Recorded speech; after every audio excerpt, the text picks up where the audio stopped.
బతుకుదెరువు కోసం హైదరాబాద్‌కు వెళ్లి జీవితంపై కోటి ఆశలతో ఇద్దరు పిల్లలు, ముత్యాల్లాంటి ఇద్దరు పిల్లలున్నారు. అయినప్పటికి కూడా దినదినంగా అభివృద్ధి చెందుతూ పిల్లల భవిష్యత్తే బంగారు భవిష్యత్తుగా హైదరాబాద్‌కెళ్ళి బతికే అటువంటి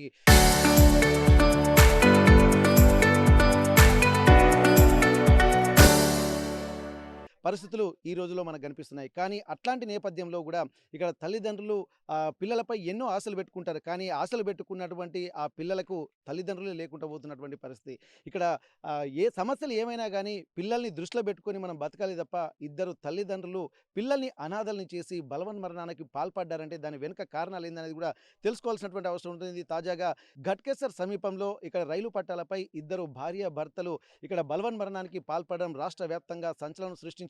ఇద్దరు భార్యాభర్తలు ఎందుకు చనిపోయారన్నటువంటి కోణంలోనే ఇక్కడ చాలా ఒక ఉత్కంఠ నెలకొన్నటువంటి పరిస్థితి. ఎందుకంటే చేతికో మరికొద్ది రోజుల్లో పిల్లలు చేతికొస్తారనంగా మంచి బంగారు భవిష్యత్తును వదిలిపెట్టి మరి వారు బలవన్మరణానికి పాల్పడడానికి కారణమేందో తెలుసుకోవడానికి ఆర్టీవీ గ్రౌండ్ రిపోర్ట్‌కొచ్చింది. ప్రస్తుతానికి ఇక్కడ బుడిగె రవికుమార్ అలాగే తన భార్య శిరీష ఇద్దరు బలవన్మరణానికి పాల్పడి తన కుటుంబ సభ్యులను అలాగే ఇద్దరు పిల్లల్ని అనాథలను చేసినటువంటి నేపథ్యంలో ప్రస్తుతానికి వరంగల్ జిల్లా చెన్నారావుపేట మండలం పాపయ్యపేట గ్రామానికి ఆర్టీవీ గ్రౌండ్ రిపోర్ట్‌కి వచ్చింది. ఇప్పుడే ఇద్దరు మృతదేహాలను కూడా పక్కపక్కనే ఖననం చేసినటువంటి నేపథ్యంలో పుట్టెడు దుఃఖంలో ఉన్నటువంటి ఆ గ్రామస్తులు వాళ్ళు బంధువులు కూడా ఉన్నారు. మరి బతుకుదెరువు కోసం వెళ్ళినటువంటి వాళ్ళు విగత జీవులుగా మారాల్సినటువంటి అవసరం ఎందుకు వచ్చిందో తెలుసుకున్నటువంటి ప్రయత్నం చేద్దాం. ప్రస్తుతానికి కొంతమంది మహిళలు ఉన్నారు, వాళ్ళతో మనం మాట్లాడదాం. అమ్మ, ఇప్పటి వరకు ఇక్కడ బుడిగె రవికుమార్ తను చాలా సౌమ్యుడని చెప్పి మాకు తెలుస్తుంది. చాలా వరకు కూడా పైసా కూడా పెట్టుకొని కష్టపడి హైదరాబాద్‌కెళ్ళి మంచి భవిష్యత్తు నిర్మించుకుందామని చెప్పి వెళ్ళి అక్కడ స్థిరపడుతున్నట్టుగా తెలుస్తుంది. మరి అసలు భార్యాభర్తలు శిరీష, రవికుమార్ మరి బలవన్మరణానికి ఎందుకు పాల్పడ్డారో మీకున్నటువంటి సమాచారం ఏంది? అసలు ఇద్దరు పిల్లల్ని కూడా ఎందుకంటే పిల్లల కోసం ఎన్నో కష్టాలు పడి బతికేటోళ్ళను చూసాం. తిన్నా తినకున్నా కలో గంజా తాగి పిల్లల్ని చదువుకునేటోళ్ళని చూసాం. కానీ అన్నీ ఉండి కూడా పిల్లల్ని అనాథల్ని చేసి చనిపోవడానికి కారణం ఏందనుకోవచ్చు? కారణం ఏందంటే వాళ్ళు బత్తందుకు పోయిండ్రు. హ్మ్. బత్తందుకు పోతే ఆయన ఒకళ్ళతోని పార్ట్నర్‌గా చేసిండ్రు. హ్మ్. ఆయన ఏసీ ఆట. హ్మ్. ఫ్రీ ఆట. హ్మ్. ఆయన బత్తందుకు పోతే ఆయనకు ఆహ్, హ్మ్, పార్ట్నర్‌గా పోతే ఆయన ఇంటికొచ్చి లొల్లి పెట్టిండు. హ్మ్. ఏందో లొల్లి పెడితే చేసుకోవాలని ఇద్దరు పిల్లలు ఇడిచిపెట్టి హ్మ్. పోయిండ్రు. ఆయన వచ్చి ఇంటికొచ్చే తిట్టిండు. తిడితేనే పోయిండ్రు వాళ్ళు అంటే తోవలే. బెదిరింపులకు పాల్పడ్డాడా? బెదిరింపులకే పోయిండ్రు. ఆ! వాళ్ళని బెదిరింపులు లేతే ఇద్దరు భార్యాభర్తలు చచ్చిపోతారా? హ్మ్. ఇద్దరు హ్మ్. పిల్లల ముఖాన చూడొద్దా? ఆ! కంకర మిల్లు పొత్తు చేత్తేనట వాళ్ళకి ఇంటికొచ్చి మాకు డబ్బులియ్యాలని రెడ్ మిక్స్. ఎడిమిక్స్ అని లొల్లి పెట్టిరట. లొల్లి హ్మ్. పెడితే వాళ్ళకి మేము బతికేదనుకని వాళ్ళ ఇజ్జతికి పోయి హ్మ్. కున్నారు. ఏమ్మా? ఆత్మహత్య చేసుకుంటానికి పోయిండ్రు. హ్మ్. పోయినా గాని పిల్లలతోటి దరియలేక ఏం లేక ఫోన్ల సుత మాట్లాడిండ్రు.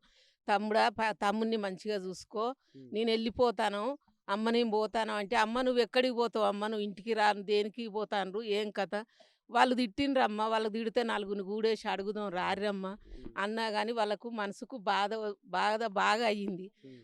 అయ్యి వాళ్ళు పోయిండ్రు. పిల్లలతోటి మాట్లాడిండ్రు. ఇక ఇంతే మా మాట నాన్న అని పడ్డారు. అమ్మా, ఇప్పుడు పిల్లలకు ఏందంటే తల్లన్న ఉండాలి, లేకపోతే తండ్రన్న ఆ! ఉండాలి. మరి తల్లన్న ఇద్దరూ కూడా బలవన్మరణానికి పాల్పడడం మరి ఎన్ని సమస్యలైనా గానీ, ఈ అంటే ప్రతి సమస్యకు ఒక పరిష్కారం అయితే ఉంటుంది. కానీ ఉంటుంది. పిల్లల్ని వదిలిపెట్టి ఎందుకంటే ఇప్పుడు వాళ్ళు ఒక పెద్ద సాగరాన్ని ఈదాల్సినటువంటి అవసరం ఉంటుంది. ఏమీ తెలియని పిల్లలు ఇక్కడ చిన్న పిల్లలను పట్టుకొని వారు ఇంకా ఇంతకంటే ఎక్కువ కష్టాలు అనుభవించాల్సినటువంటి పరిస్థితి వస్తది. మరి ఇద్దరు పిల్లల్ని వదిలిపెట్టాలంటే ఎంత ధైర్యం, మరి ఇంకెంత బాధలున్నాయమ్మా? ఎంత ధైర్యం అంటే ఇదివరకు వాళ్ళు తిట్టుతే, వాళ్ళు పంచాయలకు పోతే, హ్మ్. వాళ్ళు ఇంట్లోకెళ్ళి బయటికెళ్ళకుండా బియ్యం అమ్ముకొని బతుకుతాండ్రు. హ్మ్. వాళ్ళు ఒకటేసారి వచ్చి ఇంటి మీద లొల్లి చేసి, గొడవ చేశారికే హ్మ్. వాళ్ళ మనసుకు బాగా బాధపడ్డాడు. హ్మ్. బాధపడే పోయిండ్రు. హ్మ్. ఏసీలు మమ్మల్ని తిట్టిండ్రు. హ్మ్. మా బతుకెందుకు, మా హ్మ్. పిల్లల ముంగట, వాళ్ళ ముంగట పక్కింటోళ్ళు ఇన్నరు. హ్మ్. మా ఇజ్జతి పోయింది. మేము బతుకుడు వేస్టు. కారణం వాళ్ళే. ప్రియ. హ్మ్. ఎంకట్. ప్రియా ఎంకట్. ఓకే. అంటే ఇప్పుడు వీళ్ళు రేషన్ షాప్ పెట్టుకొని బియ్యం అమ్ముకుంటా వీళ్ళు బతుకుతున్నారు. బతుకుతారు. మరి మళ్ళీ రెడ్ మిక్స్ అనే కంకర షాప్ అని కంకర మిల్ అనేది మళ్ళా పార్ట్నర్‌లున్నారా? పార్ట్నర్స్ ఉన్నారు వాళ్ళు. పార్ట్నర్స్ ఉన్నాడు. మరి ఆ పార్ట్నర్స్‌లలో వీళ్ళు డబ్బులు ఇచ్చిండ్రట. హ్మ్. ఇచ్చినాక మళ్ళా గొడవ, మీరు డబ్బులు ఇయ్యలే, ఏమి ఇయ్యలేదని వీళ్ళే గొడవ పెట్టుకున్నారు. హ్మ్. వచ్చి కోప్పడితే వాళ్ళు పోయిండ్రు, చచ్చిపోయిండ్రు. అంటే ఇప్పుడు ఇక్కడ జరుగుతున్న టైంలో మన ఊళ్ళో గాని ఎవరికైనా చెప్తారుగా, మాకు ఇట్లా గొడవలయినాయి అని చెప్పి ఊరు పెద్ద మనుషులకో, వాళ్ళకో వీళ్ళకి చెప్తారు. మరి అట్లాంటిది ఏం చెప్పలేదా ఇక్కడ? ఎవ్వరికి చెప్పలే. ఎవ్వరికి చెప్పలే. ఇంతమంది మేము ఇక్కడ ఉన్నాం మేము. పాలెల్లో గిట్లా ఉన్నాం గానీ ఎవ్వరికి చెప్పలే వాళ్ళు. హ్మ్. వాళ్ళ మనసుకు వాళ్ళకే బాధ అనిపిచ్చే ఇగ మా పిల్లలను వదిలేసుకొని చచ్చిపోతాం అన్నట్టే వాళ్ళు చచ్చిపోయారు. ఇప్పుడు ఈ ప్రియా వెంకట్లు వీళ్ళు ఎట్లా పరిచయం అమ్మా వాళ్ళకి అక్కడ? వాళ్ళ ఇంటి ఎదురుగా ఉన్నప్పుడు ఇక పరిచయం కదా, పార్ట్నర్స్ ఉన్నారు కదా, పరిచయం అవుతారు. ఆ. ఇప్పుడు మీరు చెప్పండమ్మా, ఇప్పుడు పిల్లలు ఇక్కడ చూసేసరికి ఎటువంటి వాళ్ళకైనా సరే ఆ ధైర్యం రాదు. కానీ పిల్లల్ని వదిలిపెట్టి ఒకరు కాకపోతే ఒకరన్నా పిల్లలకు తోడు ఉండాలని అనుకుంటా ఉంటారు. కొన్ని సమస్యలు వచ్చినప్పుడు దాన్ని దాటుకొని ఎంతవరకైనా దూరం వెళ్ళగలుగుతారు. కానీ ఇక్కడ అసలు ఇద్దరికిద్దరు వెళ్ళడం వెనుక మీకున్నటువంటి ఆలోచనలు? వాళ్ళిద్దరూ అసలు ఫేస్ చేయలేకపోయారు హ్మ్. ఈ సిచ్యువేషన్‌ని. హ్మ్. అయితే యాక్చువల్లీ ఏమైందంటే వాళ్ళ ఇంటి ముందే ఈ ప్రియా వెంకట్ వాళ్ళు 4 ఇయర్స్ బ్యాక్ ఇల్లు కట్టుకున్నారు. హ్మ్. కట్టుకున్న తర్వాత ఈ మా అత్తయ్య శిరీష అత్తమ్మని నార్మల్‌గా డబ్బులు చూపిచ్చి అట్లా ట్రాప్ చేసిండ్లు హ్మ్. ప్రియా వెంకట్ ఇద్దరు కలిసి. హ్మ్. ట్రాప్ చేసి ఆ తర్వాత కొద్ది రోజులు వాళ్ళతోటి ఫ్రెండ్‌షిప్ చేశారు. హ్మ్. చేసిన తర్వాత హ్మ్. వీళ్ళు ఒక 10,00,000 రూపాయలు వాళ్ళకి బిజినెస్ ఆశ. ఎందుకంటే నార్మల్‌గా వీళ్ళు రైస్ బిజినెస్ చేస్తారు గదా! హ్మ్. సో, ఇప్పుడు సన్న బియ్యం ఇయ్యడం వల్ల వాళ్ళకి బిజినెస్ నడవట్లేదు. హ్మ్. నడవకపోవడం వల్ల వాళ్ళేం చేశారంటే వీళ్ళకున్న గోల్డ్ తీసుకుపోయి బ్యాంక్‌లో పెట్టి హ్మ్. నెక్స్ట్ ఆ గోల్డు డబ్బుల్ని వాళ్ళకి ప్రియా వెంకట్ వాళ్ళకి ఇక్కడ నుండి ఎవరు పెద్ద మనుషులు ఎవరు లేరు. జస్ట్ వీళ్ళిద్దరు అత్తమ్మ, మామయ్య. వాళ్ళిద్దరు వైఫ్ అండ్ హస్బెండ్ అంతే. హ్మ్. నలుగురు మధ్యలో మామూలుగా పేపర్ రాపిచ్చుకున్నారు. హ్మ్. రాపిచ్చుకున్న తర్వాత వాళ్ళు ప్రియా వెంకట్ వాళ్ళు ఏం చేశారంటే వీళ్ళని చీట్ చేశారు. హ్మ్. ఫస్ట్ నుండి అంటే జనవరిలో వీళ్ళు రెడీ మిక్స్ తీసుకున్నారు. హ్మ్. తీసుకున్నట్టుగా వీళ్ళ పేరు మీద ఏం కాగితాలు లేవు. హ్మ్. వాళ్ళ పేరు మీదనే తీసుకున్నారు. యాక్చువల్లీ ఆయన చేసే బిజినెస్ కూడా ప్రియా వెంకట్ వాళ్ళ హస్బెండ్ ఆయన చేసే బిజినెస్ కూడా ఇదే రైస్ బిజినెస్. హ్మ్. Sorry ready red mix. Mix. ఆ! రెడీ మిక్స్ అవి వెహికల్స్ బిజినెసే చేస్తారు. హ్మ్. సో, ఆయన కొంచెం రౌడీలు అట్లా ఉన్నారు అని చెప్పేసి ఆయన వెనకాల వీళ్ళని అట్లా భయపెట్టిల్లు. హ్మ్. హ్మ్.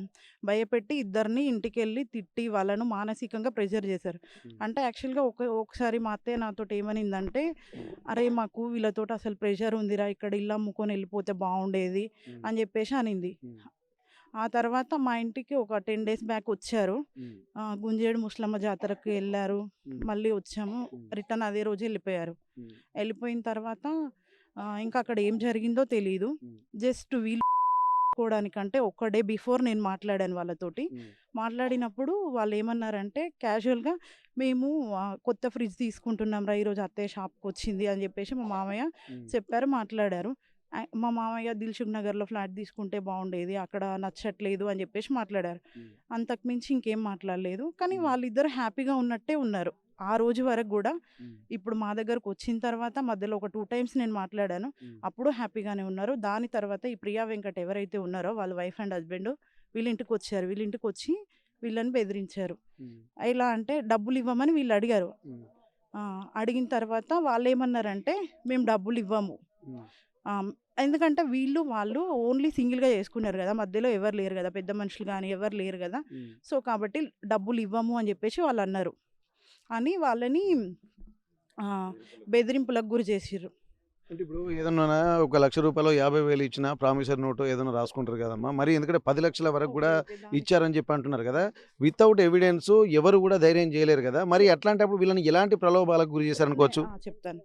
అయితే ఫ్రెండ్‌షిప్ అనేది బాగా డీప్ అయిపోయింది. మా అత్తయ్య ఎలా అంటే ఒకరిని నమ్మిందంటే ఆమె ప్రాణం ఇయ్యడానికైనా అంత డీప్‌గా ఫీల్ అయితది. ఎవరినైనా సరే హ్మ్. అంత డీప్‌గా ఎళ్ళిపోతది. హ్మ్. సో, అందుకని బాగా డీప్‌గా నమ్మింది. నమ్మిన తర్వాత గూడా అంటే నాతో హ్మ్. ప్రియాని. హ్మ్. ప్రియ. నాతో చెప్పినప్పుడు ఇలా తీసుకున్నామని చెప్పింది. అక్కడి వరకు సమాచారం తెలుసు. హ్మ్. మేము ఊర్లో గూడా ఎవరికీ చెప్పలేదురా. నువ్వు గూడా ఎవరికీ చెప్పొద్దమ్మా తీసుకున్నట్టుగా అని జెప్పేసి చెప్పింది అత్తయ్య నాతో. హ్మ్. ఈవెన్ మా హస్బెండ్‌కి గూడా చెప్పొద్దు అని జెప్పేసి చెప్పారు. హ్మ్. సరేలే ఒకరు డెవలప్ అయితున్నారంటే మన ఫ్యామిలీలో మనకు హ్యాపీగా ఉంటుంది గదా! హ్మ్. సో, అందుకని నేను గూడా ఎవరితో చెప్పలేదు. హ్మ్. ముందు నుండి మాత్రం ప్రియా వెంకట్ వాళ్ళతోటి బాగా క్లోజ్‌గా ఉండేటోళ్ళు. వాళ్ళు ఒక రకంగా చెప్పాలంటే ట్రాప్ జేసి వాళ్ళ పిల్లల బర్త్‌డే‌లకు గానీ ప్రతి ఒక్కటి హ్మ్. మా అత్తయ్యని దగ్గరుండి బయటకు తిప్పుకున్నారు వాళ్ళు. వాళ్ళ ఎనకాల పడేలాగా వాళ్ళు చేసుకున్నారు. హ్మ్. మా మామయ్య ఎలా అంటే ఫ్రీడమ్ ఇస్తారు. చాలా సాఫ్ట్ మనిషి. హ్మ్. హ్మ్.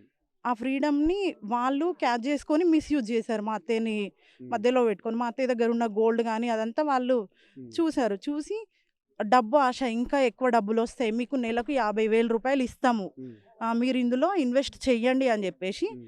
ప్రియా అండ్ వెంకట్ ఇద్దరు ప్రలోభాలకు గురి చేసిల్లు మా అత్తయ్యని, మా మామయ్యని ఇద్దరిని. హ్మ్. అయితే మా అత్తయ్య ఎలా అంటే సరే వీళ్ళు మంచి ఫ్రెండ్స్ కదా అని చెప్పేసి డీప్గా నమ్మింది.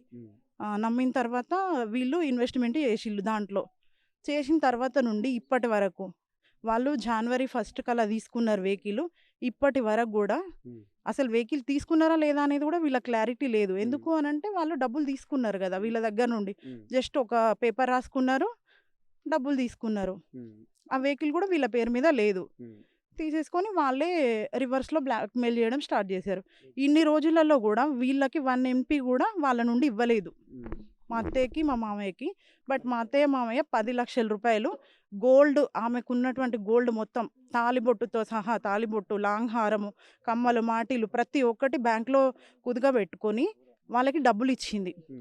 అంటే ఇప్పుడు డబ్బులు ఇచ్చారమ్మా. ఇప్పుడు వాళ్ళు కూడా ఏందంటే ఎట్లాంటి ప్రామిసరీ నోట్ లేదు, ఎట్లాంటి లేకుండా డబ్బులు లేదు, ఇచ్చారని చెప్పి ఓన్లీ అంటున్నారు. ఫ్రెండ్షిప్. ఇక్కడ ఫ్రెండ్షిప్ అని చెప్పి అనుకుంటారు. ఫ్రెండ్షిప్ కానీ ఒక పరిమితి అనేది ఉంటుంది. ఇప్పుడు ఏంటంటే ఇప్పుడు కుటుంబము, 2 పిల్లలు, తన భర్త అందరూ కలిసి కుటుంబం డెవలప్మెంట్ కోసం వీళ్ళు వెళ్ళిండ్రు. మరి అట్లాంటప్పుడు ఇప్పుడు తనతో పాటు ఫ్రెండ్షిప్ తోటి తను బర్త్డేకు అటు వెళ్ళారని చెప్పి అంటున్నారు కదా. ఇప్పుడు నైబర్స్ వెళ్తున్నారు. వాళ్ళని ఏంటంటే ఇప్పుడు ట్రాప్లో పెట్టి బంగారు ఆభరణాలు కూడా అవి ఇవి కూడా తీసుకొచ్చి ఒక ఆశలు చూపించారని చెప్పి అంటున్నారు. మరి అట్లాంటప్పుడు మరి ఈ క్రమంలో వాళ్ళకి ఏమైనా ఎమోషనల్ బ్లాక్మెయిల్, ఎందుకంటే వీళ్ళతోటి రెగ్యులర్గా ఉంటున్న నేపథ్యంలో ఇంకేమైనా ఎమోషనల్ బ్లాక్మెయిల్ లాంటివి ఏమైనా చేసి వీళ్ళను చేసుకునే విధంగా పురికొల్పారా, లేకపోతే ఎట్లాంటి? ఎమోషనల్గా వాళ్ళని బ్లాక్మెయిల్ చేసి వాంటెడ్గానే చేసుకునేలాగా పురిగొల్పారు. ఎందుకంటే వాళ్ళు తీసుకున్న డబ్బులు పే బ్యాక్ చేయాల్సి ఉంటుంది కాబట్టి వాళ్ళు పే బ్యాక్ చేయలేక వీళ్ళని ఎమోషనల్గా బ్లాక్మెయిల్ చేశారు, చేసి చేసుకునేలాగా చేశారు. ఎందుకనంటే వాళ్ళ క్యాస్ట్ పరంగా కానీ అలా వాళ్ళు అది అడ్డం పెట్టుకొని వీళ్ళని బ్లాక్మెయిల్ చేశారు.